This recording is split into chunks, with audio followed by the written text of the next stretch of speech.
Bismillahirrahmanirrahim. Assalamualaikum warahmatullahi wabarakatuh.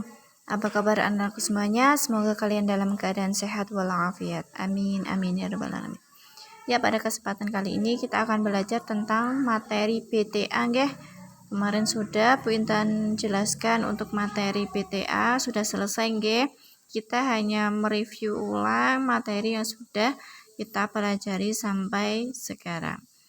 Nah, ini pada kesempatan kali ini Bu Intan akan menjelaskan posisi huruf. Nah, masih ingat penjelasan Bu Intan ketika luring dulu itu? Ketika menulis, diingat-ingat kepala dari huruf tersebut. Nah, kepala dari huruf hijaiyahnya seperti apa diingat-ingat. Itu kunci kalau kita menulis sambung. Dilihat misalkan huruf kita menulis huruf ja atau jim nggih.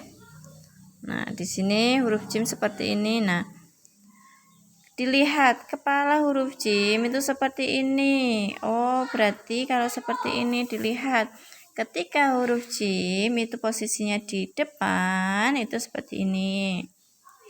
Nah, ini akan muncul seperti tadi, Nak. Nah, huruf ja seperti ini. Kemudian ketika di tengah sama, hurufnya akan sama. Dan ketika di belakang dia akan muncul hurufnya seperti ini, ya. Nah, itu untuk huruf jim. Nah, ketika untuk huruf sekarang huruf sa itu sama, sin itu sama, Nak.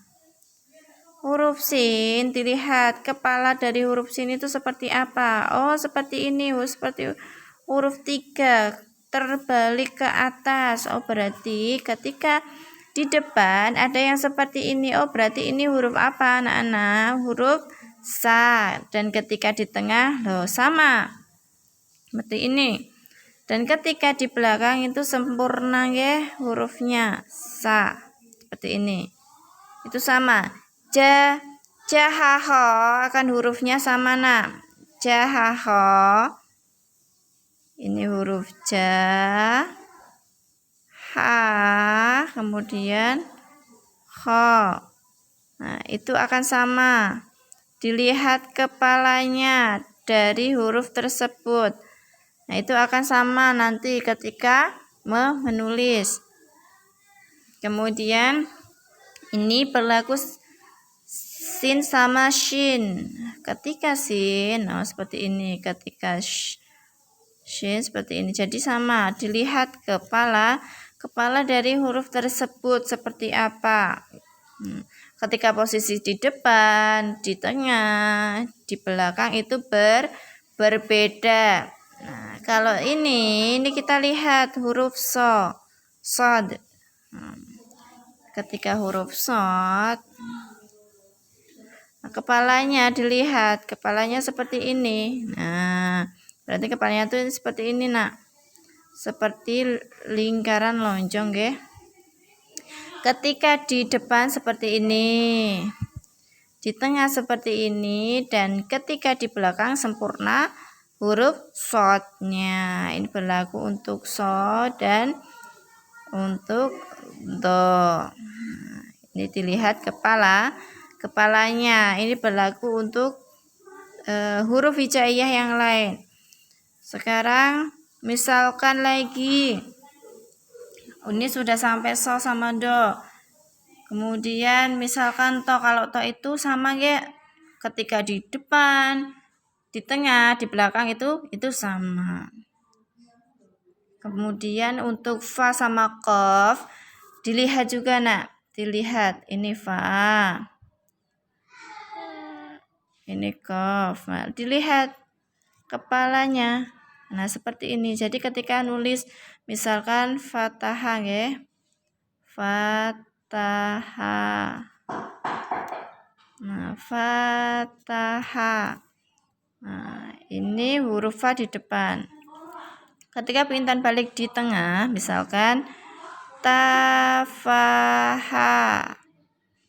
Tafaha.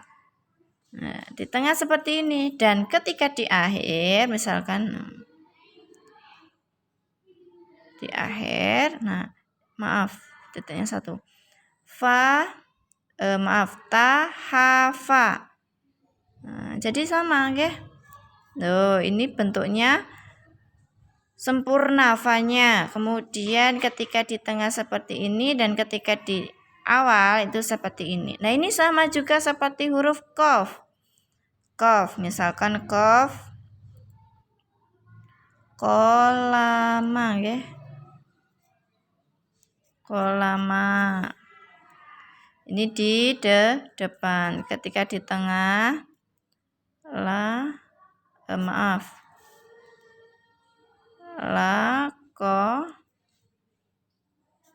koma. Ini ketika di tengah, dan ketika di akhir, lama ko. Jadi bentuknya seperti ini, nak. Ketika menulis huruf, nah, dilihat kepala dari huruf tersebut. Kepalanya seperti apa? Nah, itu dilihat, diingat-ingat. Ketika nanti di depan, di tengah, dan di akhir itu hurufnya kita menulis itu berbeda. Nah, gitu nggih. Dipelajari lagi untuk menulis huruf sambungnya. Oke? Untuk PR, nah, tulis ini nggih. Tulis kita masuk ke huruf ini nggih. Huruf tadi sudah ja, berarti kita ha nggih. Ha taba. Coba ditulis ketika di tengah, di tengah gimana? Di tengah nanti bagaimana? Kemudian di akhir bagaimana? Ya, ini di tengah. Di tengah. Kemudian ini di akhir. Penulisannya seperti apa? Untuk yang kedua, tadi sudah ja, ha, ini sekarang kho.